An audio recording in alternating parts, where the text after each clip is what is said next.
That is the idea. So we have to leave them to it.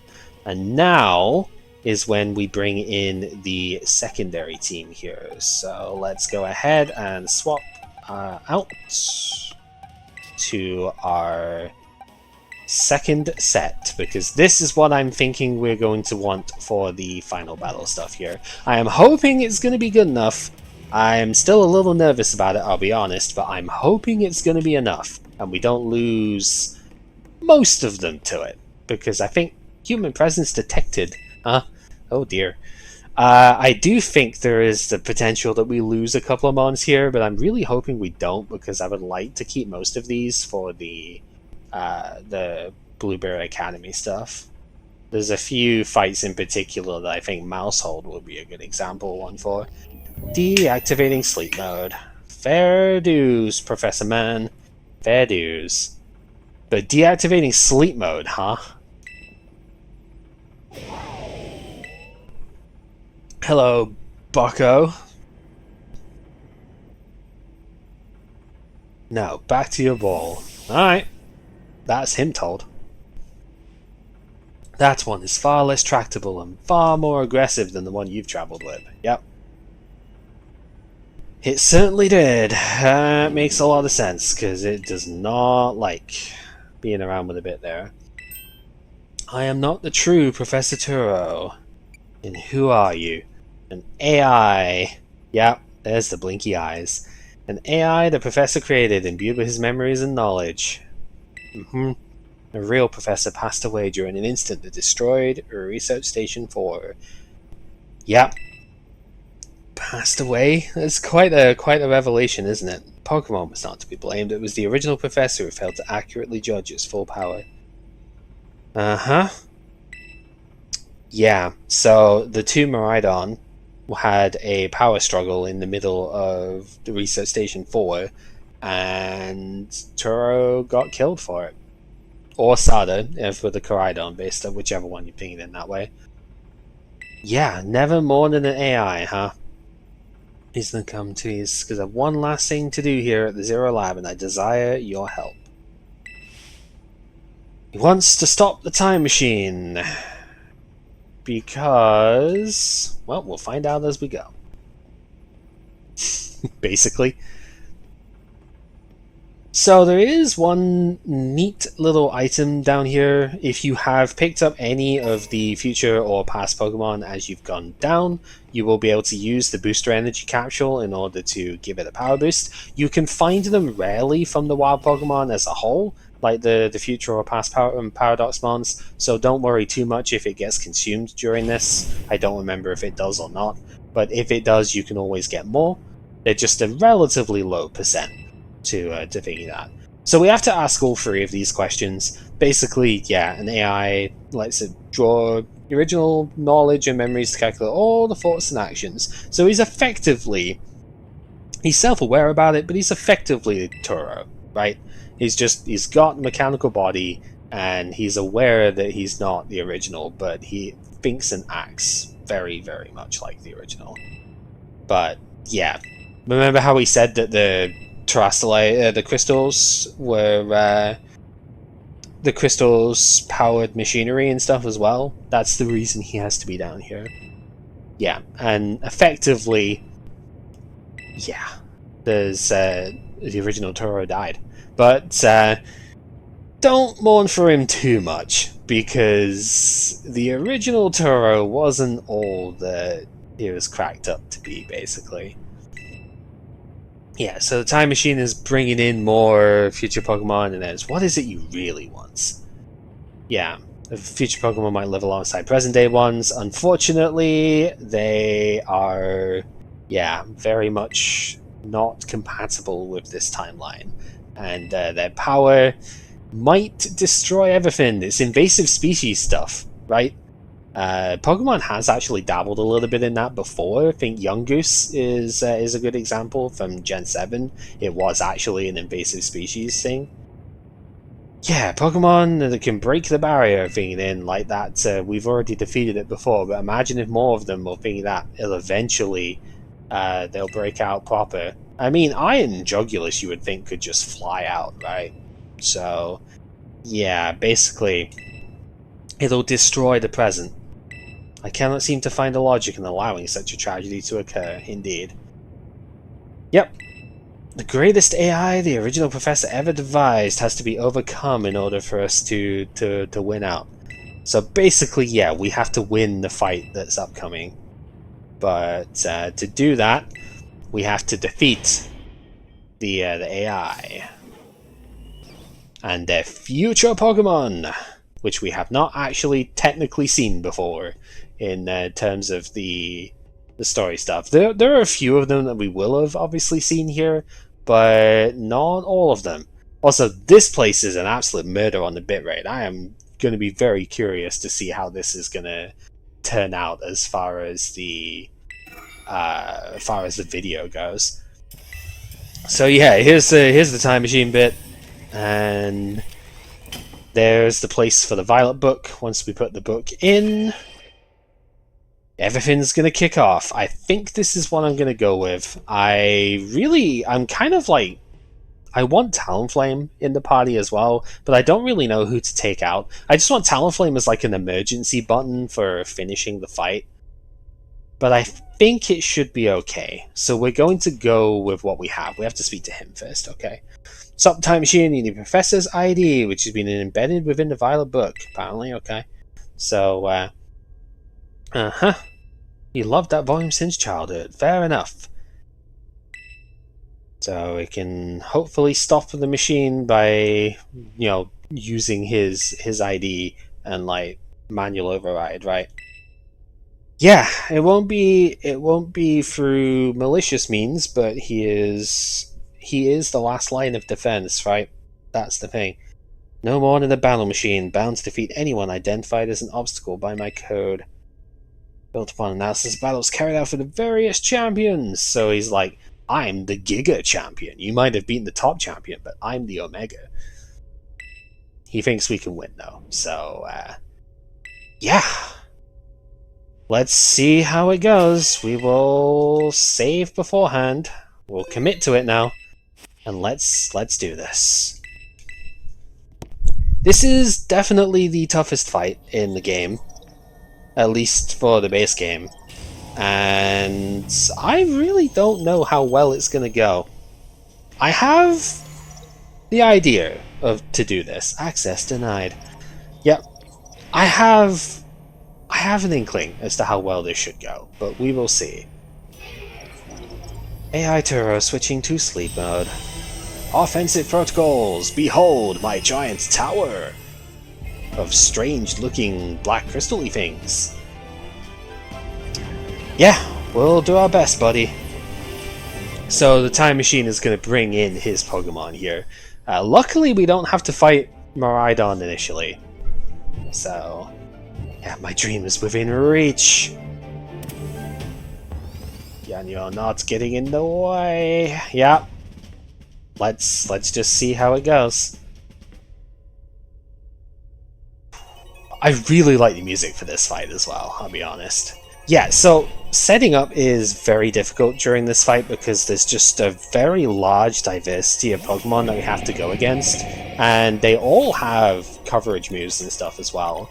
So I don't think it's a good idea to initially set up, but there are 2 choke points that I think I could get away with setting up separate Pokemon in. So we're going to try that. In the meantime, however, I do have the wide lens equipped here. We're finally going to get to see the population bomb coming out. This hits up to 10 times. It is only 90% accurate. It's kind of like triple kick.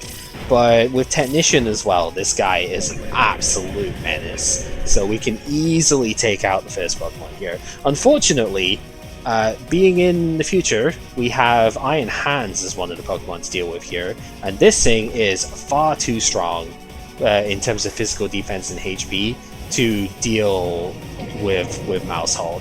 It just will not be able to handle that. However, I reckon that we should be able to set up against this thing with our dear friend Altaria. And I think if we can get Altaria up to +6 from this, we should be able to sweep the fight from here.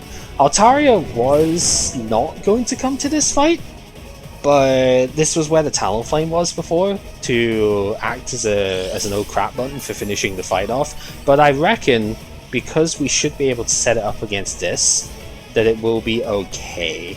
Because the Iron Hands is very slow, Cotton Guard will boost my physical defense up, and it doesn't have a coverage move that can actually do super effective damage. It can't crit me though.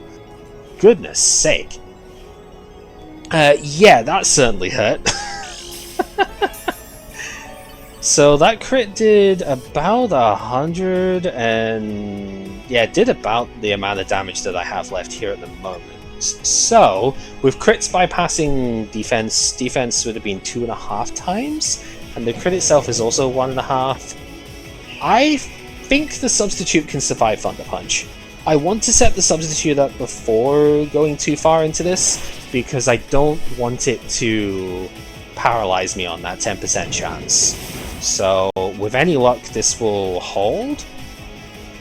It does. Excellent. Okay, we should be able to get ourselves going here. That crit might honestly slow things down a lot, because I don't know if I'm going to have enough HP to set up substitutes continuously. I may have to use Fly a little bit prematurely in order to get this done. Yeah, Drain Punch is also on its moveset. It did not break the sub with Drain Punch. That is incredibly useful. That's just an extra turn of leftovers recovery, which is perfect, because it means we can start Dragon Dancing now. With that like revelation, I think Altaria can be our win con here. Now there is still something that heavily resists Fly, so I'm not oh good lord, another crit. I'm not entirely in the clear yet, because there is Iron Thorns, which 4 times resist Fly, and it does have super effective coverage, so there is still something to be worried about here, but it is not a complete disaster. I think we'll be okay. So Thunder Punch, I think Thunder Punch at this point, so long as it doesn't crit again, will not be able to break the sub in 2 hits. So we're really running on the knife edge here, but I think it's going to be okay. It's just a case of getting ourselves fully set at this point. If this doesn't work, then I do have one other potential setup point with Wigglytuff. But, good god, can you please stop critting here? That is 3 crits in like 6 attacks. Now it's looking very dangerous. Because now setting up substitute is scary. We have 227. We have enough HP to do it, but like this is looking bad at this point for Altaria anyway. Just 18 HP left from 74. So the substitute is like 56 HP. Yeah, we may have to use Fly earlier than I would like, because I don't know if we're gonna have enough HP to do more substitute stuff here. I really wanted to get to +6 with this, but it is just critical hitting too much, which is not good for me, obviously. Does Thunder Punch 2-shot the substitute at this point? It does not. Okay. It really is just like it's getting too many critical hits. If we can sub one more time after this. It will take us all the way down to like 4 HP or something close to that, but we can substitute one more time next turn. And really from there we just have to go and hope that this substitute holds. That's what it comes down to. This is what can happen. Like these setup moves are not always guaranteed to work, even with the defensive investment bit here. It is not a surefire thing. Alright, actually thinking about this, yeah, we can sub, because we would 240 HP would be the break point there. So we can, it's going to leave us with, like I say, 4 HP. I was actually completely accurate with that, it's kind of fun. So this time we cannot set up the remaining 2 hits. The Thunder Punch free-shotting our substitute means that we do not have enough HP to get the +6 here. We'll be able to survive this one, and then the substitute would fade, and then we don't have enough HP to set it up again. So we have to attack at +5 and just hope that this works out. I am max attack, so in theory it should be okay. And again, one of the reasons to use Fly, I was considering like other options, but unfortunately Altaria doesn't get Dragon Claw. That was the other thing I really wanted to use as like a physical dragon attack here, but then I don't have anything that beats the final Pokemon. And as you saw, without Substitute, we would have lost Altaria to critical hits here. So this moveset just has to work. It didn't KO it at +5. Are you kidding me? Yikes, man. This is why I had to swap out on Mousehold, because good god, that defense stat is way too high. I know Altaria is not the strongest of Pokemon, but that is a stab fly from 100, from like a +5 on the stuff here, so absolutely bonkers. Well, we know that I can set this up, so we will get to +6 at this point. Same logic as... or not, because another critical hit comes on in. Okay, first of all, this is absolutely ridiculous, to be honest. There has been so many critical hits coming on in here. This is absolutely unbelievable. But I guess the one plus that we have is that it is most likely going to be Bundle coming in next, and we can KO Bundle. The one that I don't want to see is the Iron Thorns. So we'll hopefully not get caught by that. Yeah, Bundle comes in now. This obviously has Ice Attack stuff, which is very dangerous to go against, but we should be fine with that. So Fly comes on in here. We will get our leftovers recovery. Freeze Dry is the ice attack of choice, which is why water types are not 100% safe into this either. Chloritza is not going to handle that very well. We do take it out in one hit, which is good. It had Snowscape, it could have boosted its defense, but like that wouldn't have mattered too much, I don't think.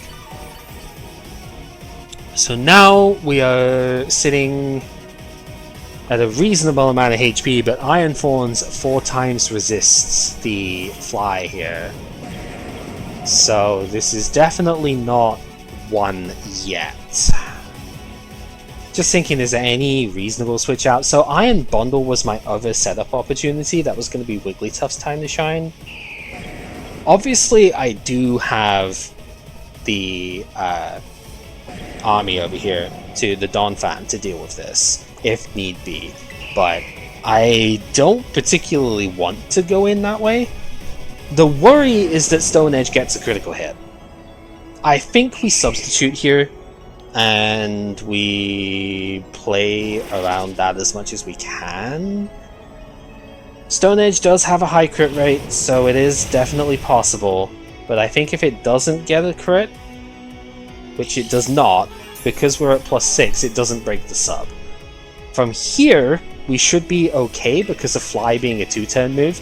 It's actually kind of important. We could have used something like Aerial Ace instead, or, you know, to work around that. But it's actually important that it is a 2-turn move, because it increases the amount of time that we have for leftovers recovery. As you can see, a 4 times resistance means we're doing very, very little damage, however. Stone Edge does miss this turn, which is awesome, though. That helps out a lot. Because now we have an extra turn that we did not need to account for before. I think we can still just go for Fly here. I think at +5, we're getting the free shot. That is good enough here. And it only has 1 more Stone Edge, right? Because it used 1 on our sub-turn. We flew and then came back down. That's 3. This will be 4 and 5. And then from here, I don't think it's got a strong enough move for us to be worried about. Because it only has Stone Edge as far as rock attacks go. It's a rock and electric type, So it does have like electric move stuff as well, but the electric moves are nowhere near as strong. So if Stone Edge couldn't break the substitute, then definitely our other moves will be totally safe here. Yeah, so Thunder Punch coming on in doesn't really do that much by itself, and it isn't getting a critical hit this time. It's only Iron Hands that was getting all the crits, so we are safe that way. We will just fly now, and I think in most situations we should win this from here without any other issues. Brick Break would be resisted, so not a problem there. Brick Break, by the way, is the reason why screen setup was not really the way to win this. We do miss the fly, 95% accuracy. A little bit annoying, but not the end of the world. The substitute still holds because Stone Edge was really the only thing that could dent it. So, yeah, not really. It should be just delaying the inevitable, is what I'm trying to say here. So, I think we're okay. Now, I guess the one concern is the next Pokemon that comes out is actually a special attacker, so it will not be possible to substitute against that. And if the sub breaks against that, then we have a 5% risk against the final Pokemon, and I don't have much that's like immediately effective against it, so I think a Sparfer might work. But that's the only thing that I would really want to put in, so basically this better not miss.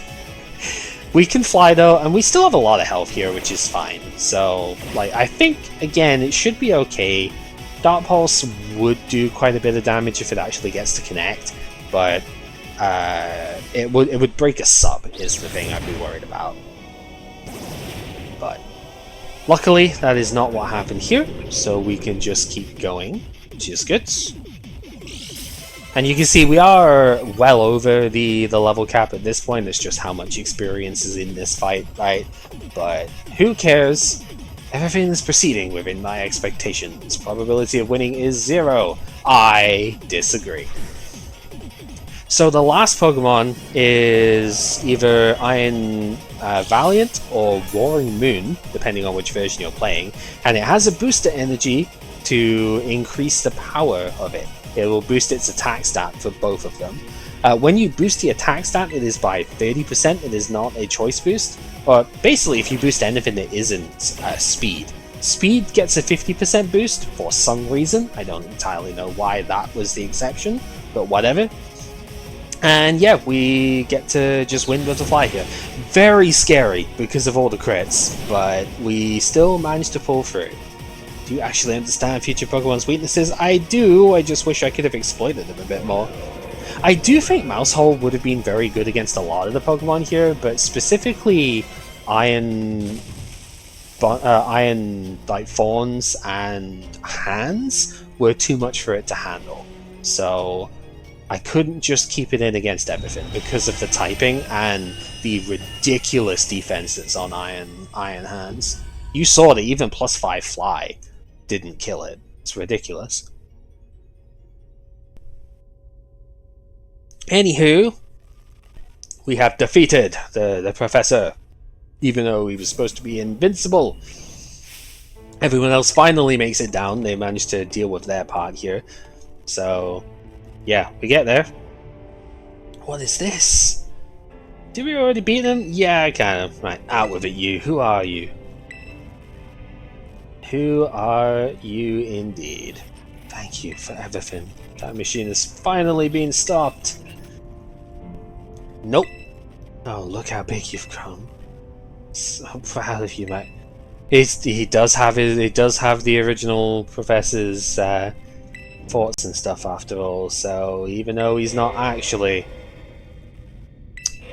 entering the purple zone, this does go red in Scarlet.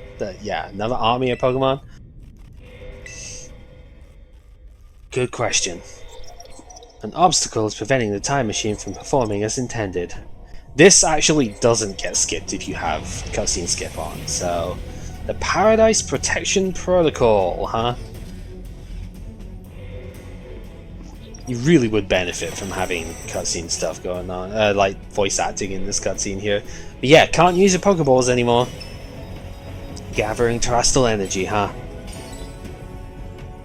This is too much for you. Yeah. You must run. But it's too late. AI Turo disabled. Paradise Protection Protocol initiated. Behold, my pillars once again! And yeah, this time you see him bring that Pokeball out. This time it is Miraidon that comes on in. However, I like the glitchy bit there as well. However, this time round, we're not allowed to use our Pokemon, are we? So there's no danger to the Nuzlocke anymore, because 4 Mouses can't even come out. They are locked. So what are we supposed to do, right? Well, this is what you're supposed to do. If you don't do this initially and you try and do other stuff, you will get other text from them whilst yeah, the other one waits patiently. The other Miraidon is being very generous to us there. But yeah, the Miraidon is locked to Professor Turo's Pokeball. So this is the only thing we can send out. And we're like, you got this. And it's like, alright, I guess we do. So we're finally ready to transform into its battle mode. And everyone will be super happy. We go, finally. In with a bit there.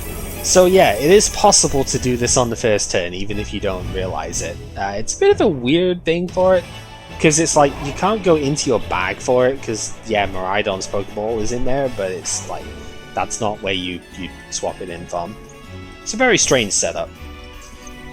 Now, your moves are mega jank during this. But it is, I believe it is not possible to actually lose this. The other Miraidon is faster than you at the start of this, so you, unfortunately, do kind of get beaten up as you go through. But yeah, your moveset kind of terrible. Electro Drift is 4 times resisted, so we can't go with that. Koraidon, of course, has its own very different moveset, which I think is a little bit better than this one overall. And yeah, you get taunted immediately, so you can't even endure for most of this. Yeah, not exactly a lot of damage coming off out of Power Gem, let's be real. Changed into its battle form, let's go! But yeah, so the idea is you're kind of not supposed to be winning this for most of the fight. It's is mostly scripted. You can kind of go off script a little bit and see how much damage you take in comparison. Because this is effectively like it's not quite a raid boss fight, but it's definitely above you in terms of its HP total. Charge coming on in here will boost its special defense, which is pretty rough. So, yeah, even less damage that you could do. I almost wonder, like, what would happen if you just crit every turn with this? Do you still lose at that? This is the turn... Yeah, it could be bad. Hang in there. This is the turn you need to endure. Because if you want to do this properly, anyway. If you don't endure here, then you will get... bailed out by love and anime, basically. Yeah, the anime BS, as I always call it, will stop you from getting KO'd there. But yeah, you are supposed to use the Enduro strats there. And yeah, now we get a power boost from the support of our dear friends there, which is nice. And yeah, it's not enough though, because we are slower, so what are we supposed to do now? It's like, can we really not pull off a win here? I mean, we could, if we were allowed to use items, we'd probably be able to do it. But yeah, your Terra Orb is glowing. This is the time I am forced to do it. It's for the story. It would happen if I get to Terrapagos as well. We get an Omni boost here so that we are faster than the opposing Miraidon, and we are kind of forced to Terastalize because we don't have like Dragon Pulse or something. It's Terra Blast to go into Dragon type, so we have to Terastalize here. I don't actually know what would happen if you don't, but I think the game might actually let you lose at this point. So we're forced into it. And the Dragon Terra Blast will get the KO from here. We're at like +3 at this point. So yeah, takes him out. We finally defeat our rival. And take out the thing here. So what's kind of interesting with this story, right? The Professor is obviously the bad guy here. Like, we didn't have an evil team or anything, but if there was going to be one, the Professor would have been the lead of it. Because they're the actual villain, if you will, of this story, despite not, like, having any presence until the end of it here, right? It's not going berserk anymore? How very astounding! To think that you managed to defy even the original Professor's final protections. Yep. Completely unforeseen outcome, even for an AI possessing the most sophisticated technology ever conceived. Couldn't have realized that a bunch of little kids would save the day, you know? Wisdom to think. The courage and the fortitude. No, the power. Come on, you had it. You had 2 of the 3. Needed to keep the Triforce going there, seriously. Believe you're capable of walking whatever paths you choose for yourselves.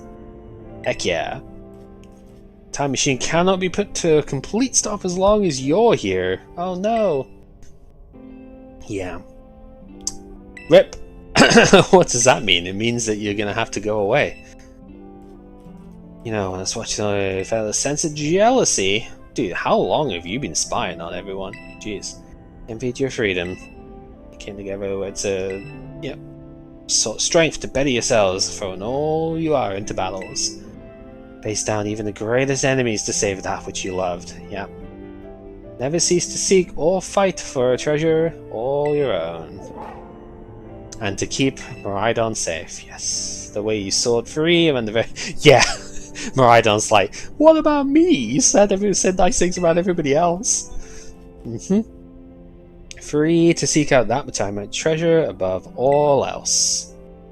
Time machine will never not stop. AI has made a decision for itself. Oh man, it's the time machine's journey to the future. Oh no.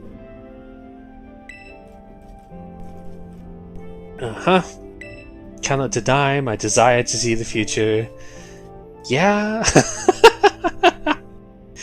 He's Turo through and through. That's pretty much it. Sorry I kept the truth for so long. Inherited the thoughts and wishes of the Professor, son. I'm better than any. Oh, you can't just say that, and insensitive. Oh well, it is what it is. Afraid this is goodbye. And then the automatic cutscene stuff plays.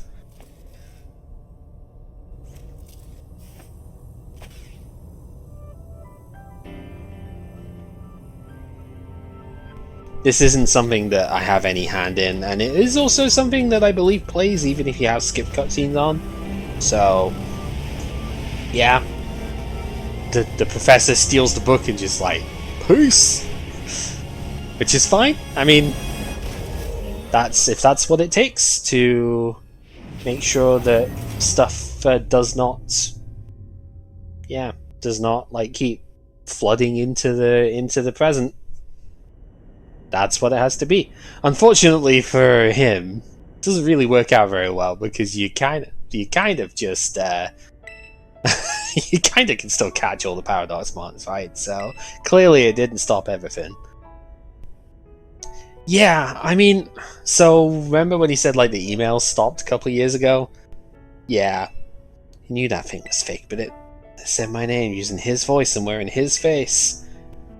Yeah, it feels real. Oh, you're fine, bud. I mean, I can't imagine what this situation would be like, especially for someone at this age. But hey, look at you, right? Didn't you do a good job in the end? Of course he'll be a little bit sad. How cool is that? It is one of the strongest Pokemon ever conceived, so... If it tries to nudge me for a belly rub and it's huge like this. Seriously gonna die, yeah. We kinda did, didn't we? You both did amazing. Yeah.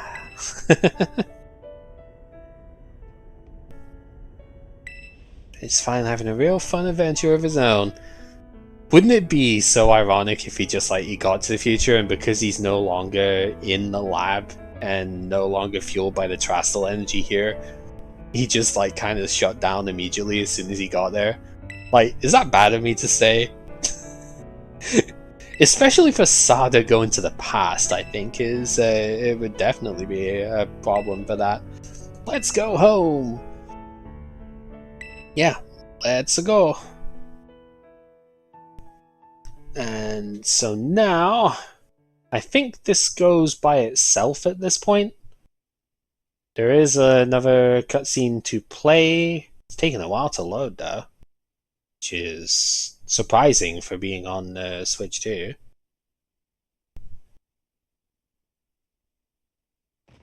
Yeah, that really did take a long time. I wonder if it's timed in a way for that. I've noticed that a little bit with some other cutscenes where they're like timed to like the account for lag in the original game, it seems, because there's these really awkward pauses in like on the Switch 2, which didn't happen on the original console. And again, I think a lot of it is just because the timing on the cutscenes was made to account for the real time was made to account for the lag. Yep, you're coming too, buddy.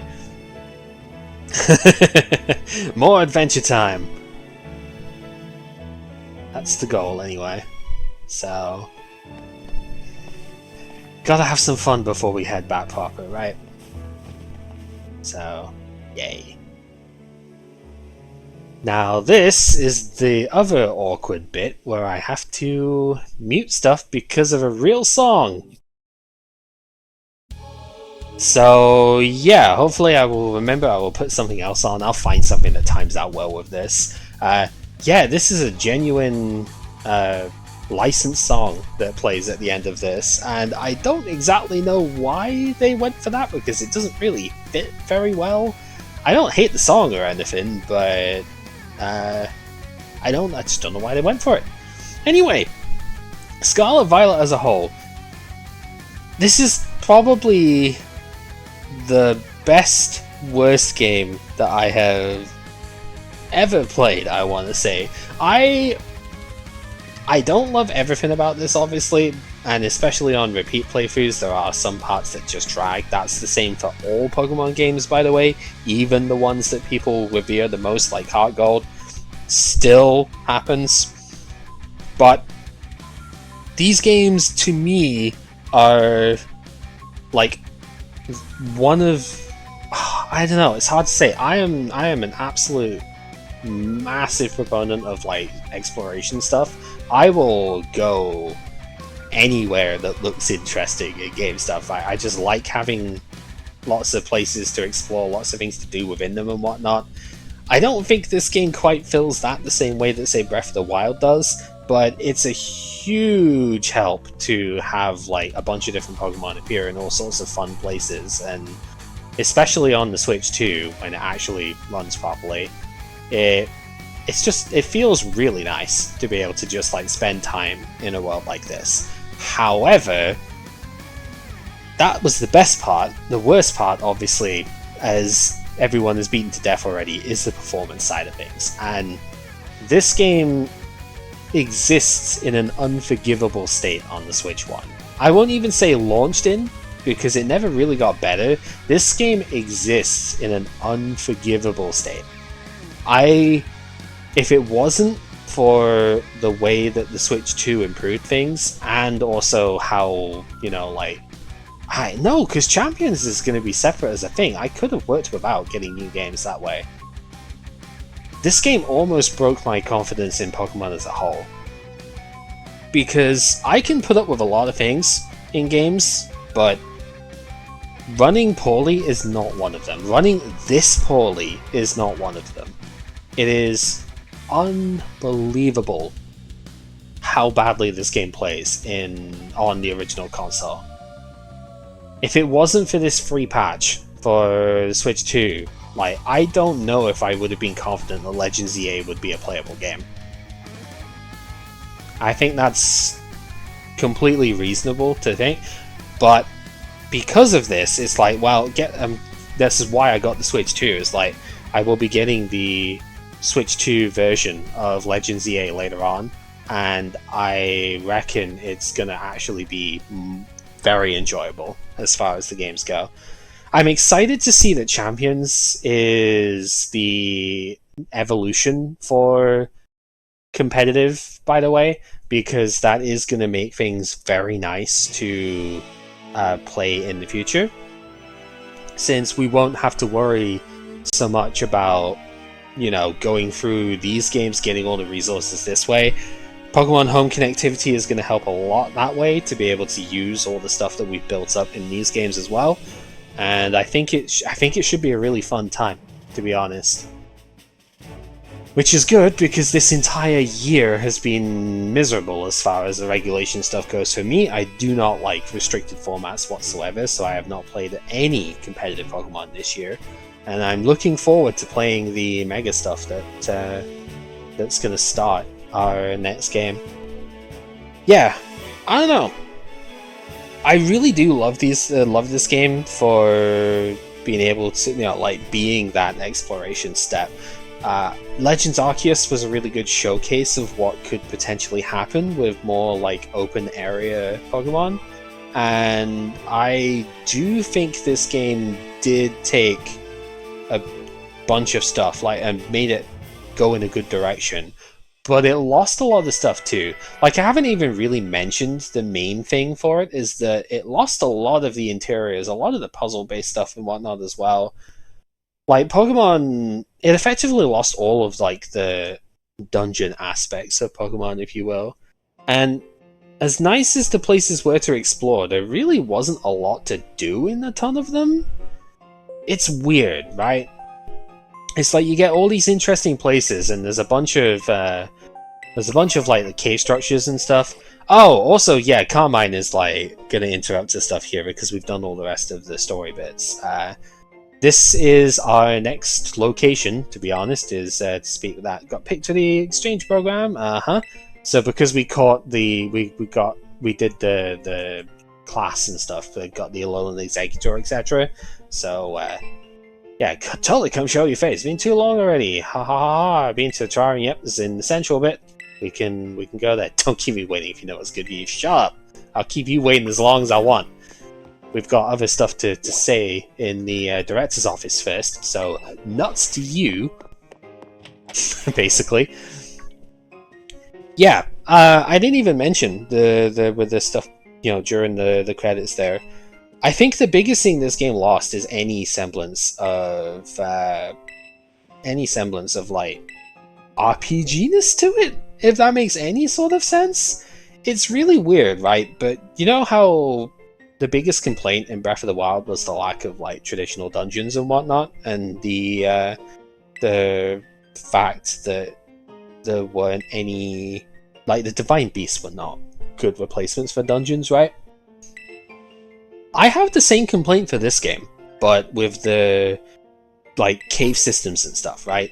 Like, think of somewhere like the Tin Tower or Whirl Islands in Heart Gold, Soul Silver, right? Or the, Mount Silver itself in the remakes was kind of good. You can count on me.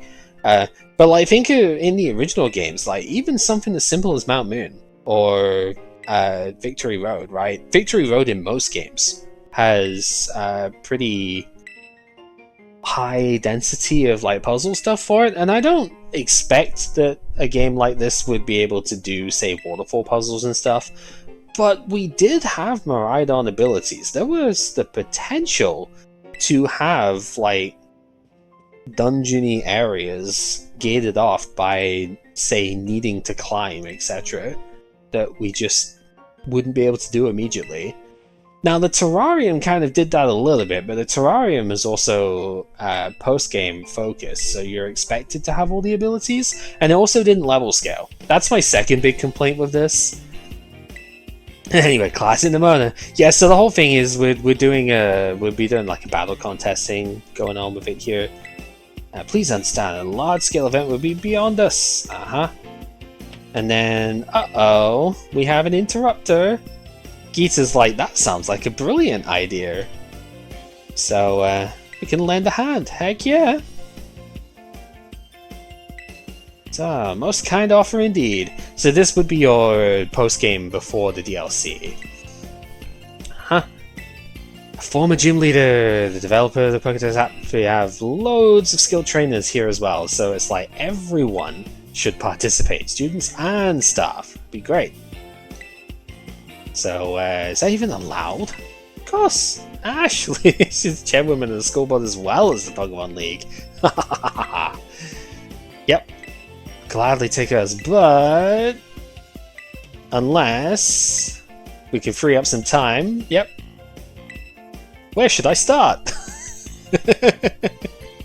Much obliged indeed. So we have to do the gym refights, more or less. Are they fulfilling their duties as beacons of strength and inspiration? Or has their brilliance started to fade? Yeah, so basically we have to go fight all the gyms again. They have much stronger Pokemon and stuff this time, obviously, but yeah. Since all the gym leaders will still be expecting me to carry out the inspection, I imagine they'll have mustered their full strength. Yeah, they've got to do something for the champion, right? Uh-huh. Man, I'm jealous. Yeah, but you've got a lot of organizing to do. I'd like to discuss with Penny here how to patch the weaknesses in our league point system. Yeah. Just gonna bitch. Thank you in advance for your willing and eager cooperation. Uh-huh.